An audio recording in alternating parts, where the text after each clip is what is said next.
Hello students, I hope you all are doing good. Let's start today's chapter, Plants Make Food. We know that plants, animals and human beings are living things. All living things need food to survive and grow. Human beings eat both plants and animals. Thus, they are dependent on plants and animals for food. Similarly, animals eat plants, other animals or both. So animals are also dependent on plants and other animals. But plants do not depend on animals and human beings for food. They make their own food. This unique ability makes plants different from other living beings. It is because of this ability of plants that life exists on the earth. Otherwise, all living things would have eaten up each other by now. In this chapter, we will study how plants make their own food. देखिए human beings जो हैं वो plants and animals को भी खाते हैं okay और आपके जैसे एनिमल्स हैं वो भी प्लांट्स खाते हैं या दूसरे एनिमल्स को खाते हैं तो एनिमल्स जो हैं प्लांट्स पे और दूसरे एनिमल्स पे डिपेंडेंट है लेकिन आपके जो प्लांट्स हैं वो किसी पे डिपेंडेंट नहीं है ओके मतलब अपने फूड के लिए ना तो वो एनिमल्स पे डिपेंडेंट है ना कि ह्यूमन बींग्स में क्योंकि वो अपना खाना खुद से बनाते हैं तो यही एक यूनिक एबिलिटी है जो प्लांट्स को दूसरे लिविंग थिंग्स से दूसरे लिविंग बींग से उनको डिफर करती है ओके तो इस चैप्टर में हम पढ़ेंगे कि किस तरह से प्लांट्स अपना खाना बनाते हैं okay leaf the food producer in a plant the process of making food takes place in its leaves that is why leaves are also called the food factory of plants.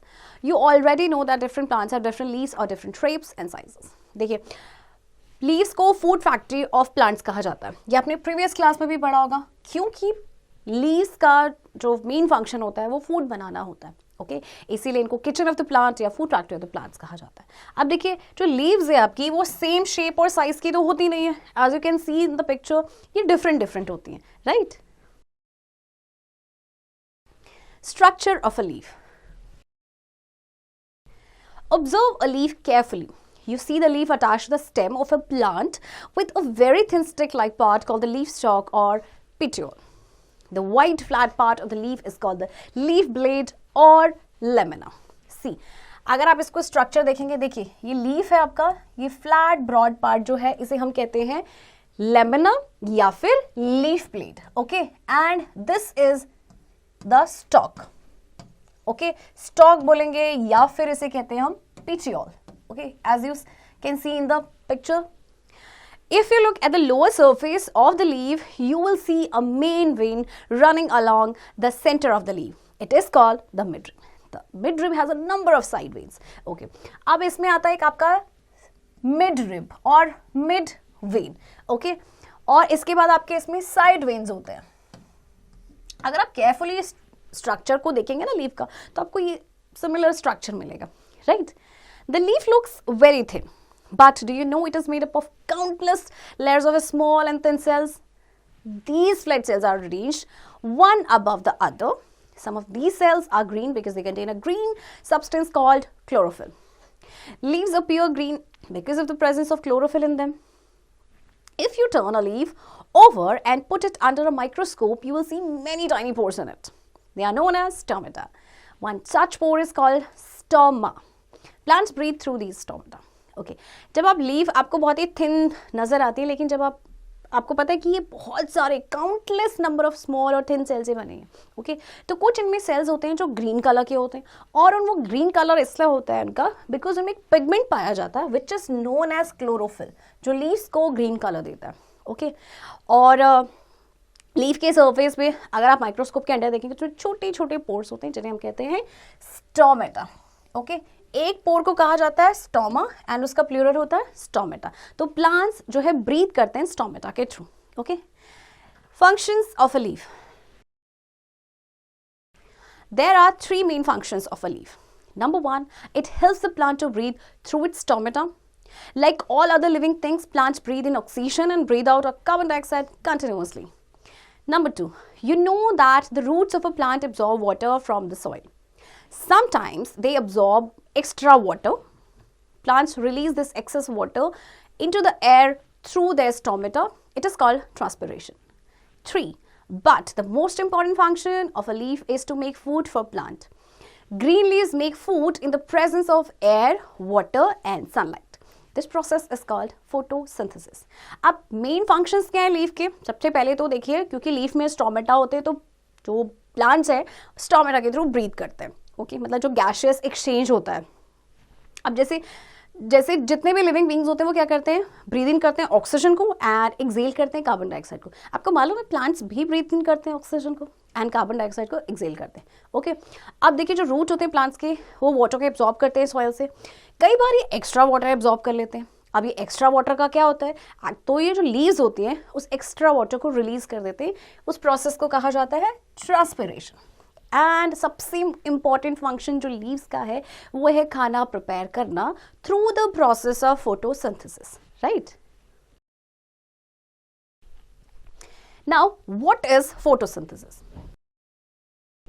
The term photosynthesis is derived from two words: photo, which means light, and synthesis, which means to put together. In photosynthesis, three things, that is water, chlorophyll, and carbon dioxide, are put together in the presence of sun. Photosynthesis आपके दो word से derived है. One is photo, which means light, and next is synthesis, मतलब to put together, चीज़ों को साथ रखना। तो देखिए तीन बेसिक चीज़ें जो चाहिए होती है फोटोसिंथेसिस के दौरान।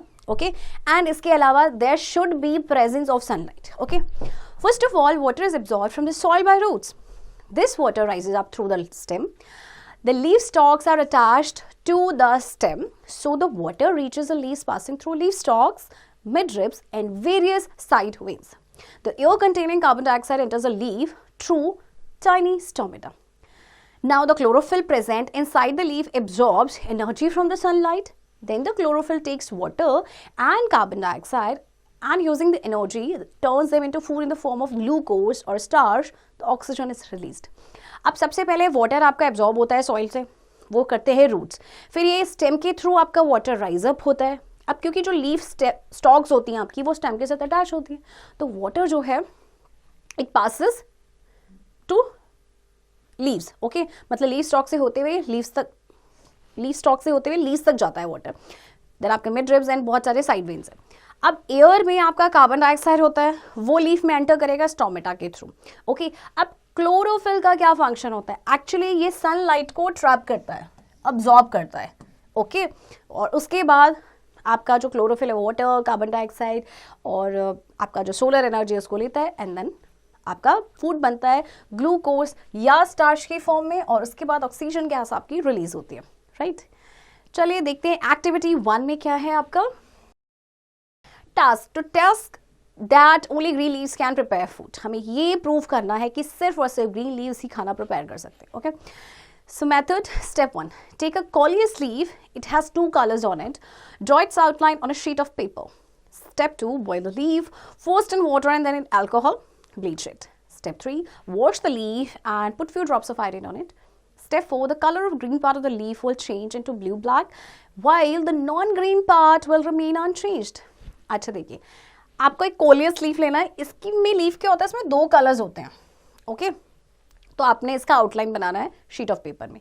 फिर आपने इस लीफ को बॉईल करना है, पहले वाटर में देन अल्कोहल में। अल्कोहल में बॉईल करेंगे तो ब्लीच हो जाएगा, उसका कलर निकल जाएगा। फिर लीफ को वॉश करना है, उसमें थोड़े से ड्रॉप्स आपने आयोडीन के डालने हैं। ओके, तो जब आयोडीन डाला जाता है तो देखिए उसका कलर जो जो ग्रीन पार्ट होगा वहां पे कलर चेंज हो जाएगा ब्लू ब्लैक। ओके, और जो नॉन ग्रीन पार्ट होगा वो अनचेंज रहेगा, right? Now activity 2, task two show that sunlight is needed for photosynthesis. अब हमें ये प्रूव करना है कि फोटोसिंथेसिस के लिए सनलाइट का होना बहुत जरूरी है। Okay, step 1, place a potted plant in shade for 24 hours. Step 2, cover one of its leaves with black paper. Step 3, now keep this potted plant again in sunlight. Step 4, pluck the covered leaf, boil it first in water and then in alcohol. Bleach it. Step 5, wash the leaf under water and put drops of iodine on it. Step 6, the color of leaf will not change to blue-black as there is no starch in it. Result, this shows that the process of photosynthesis takes place in sunlight only. अच्छा देखिए, आपको करना है कि एक potted plant को 24 घंटे के लिए आपने डार्क में रखना है, शेड में रखना है, राइट?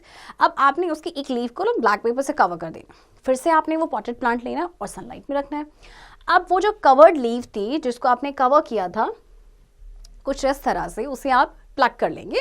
देन उसे सेम प्रोसेस में आपने करना है, जैसे कि पहले उसको बॉईल करना है वाटर में, देन अल्कोहल में उसको ब्लीच करने के लिए, फिर आपने उसको वॉश करना है, उसमें आयोडीन के ड्रॉप्स डालने। तो जो लीफ का कलर है ना वो ब्लू ब्लैक नहीं होगा। क्यों? बिकॉज वहाँ पे स्टार्च था ही नहीं, क्योंकि वो 24 घंटे आपका शेड में था, उसको सनलाइट नहीं मिली तो उसने खाना प्रिपेयर नहीं किया। तो इससे क्या शो हुआ कि जो प्रोसेस है फोटोसिंथेसिस का वो सनलाइट में ही होता है, right? Have you ever wondered what happens to the food prepared by plants? Plants use their food in many ways. Part of the food is burned to produce energy. This energy is used by plants to grow big and strong. Plants also use this energy to repair the damaged parts. If a branch is cut or some leaves are eaten by animals, the plant begins to repair them. If some food is still left after using the food to carry out its life processes, plants store that extra amount in their roots, stems, leaves, fruits, flowers, etc. We eat such parts of a plant. अब आप ये सोचेंगे food जो prepare कर रहे हैं plants, ठीक है, बट उसका होता क्या है ना, कैसे यूज़ करते हैं?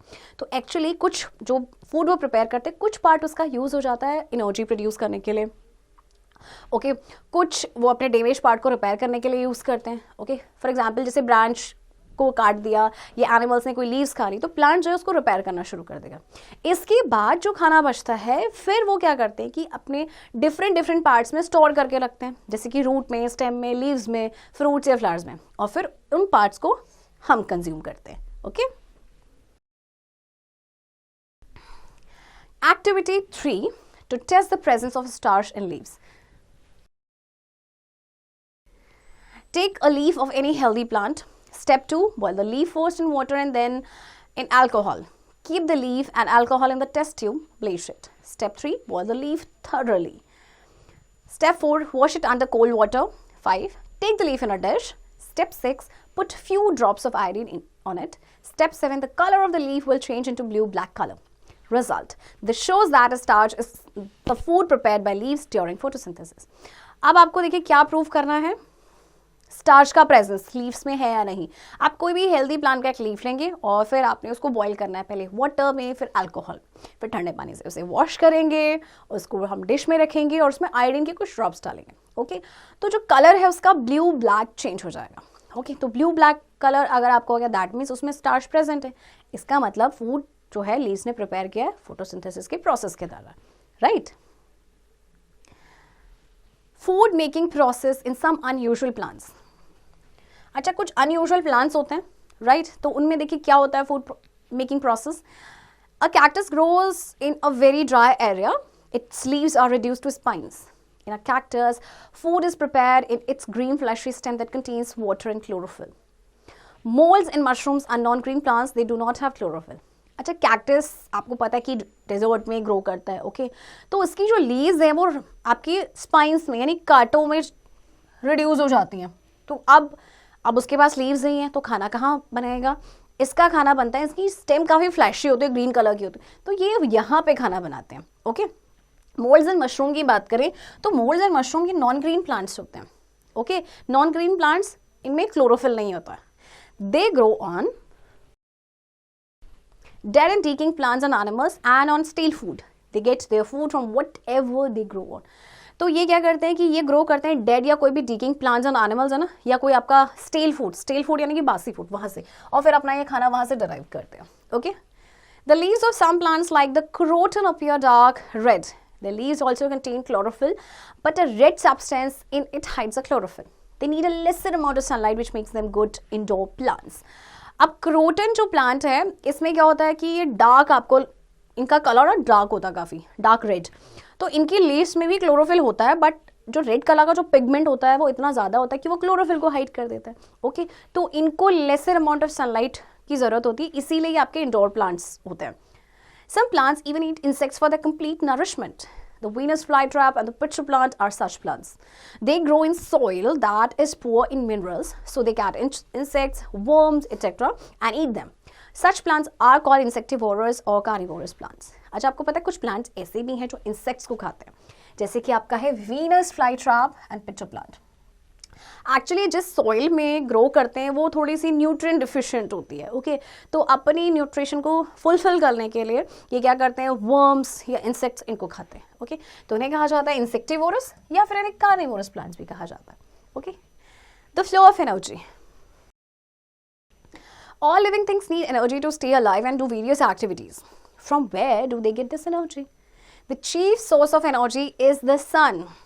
Plants trap energy from the sun during the process of photosynthesis. This energy is passed on to humans and animals when they eat plants. अच्छा देखिए, सभी लिविंग बींग्स को एनर्जी की ज़रूरत होती है जिंदा रहने के लिए, बट ये एनर्जी आती कहाँ से? एक्चुअली में जो चीफ सोर्स ऑफ एनर्जी वो है आपका सन.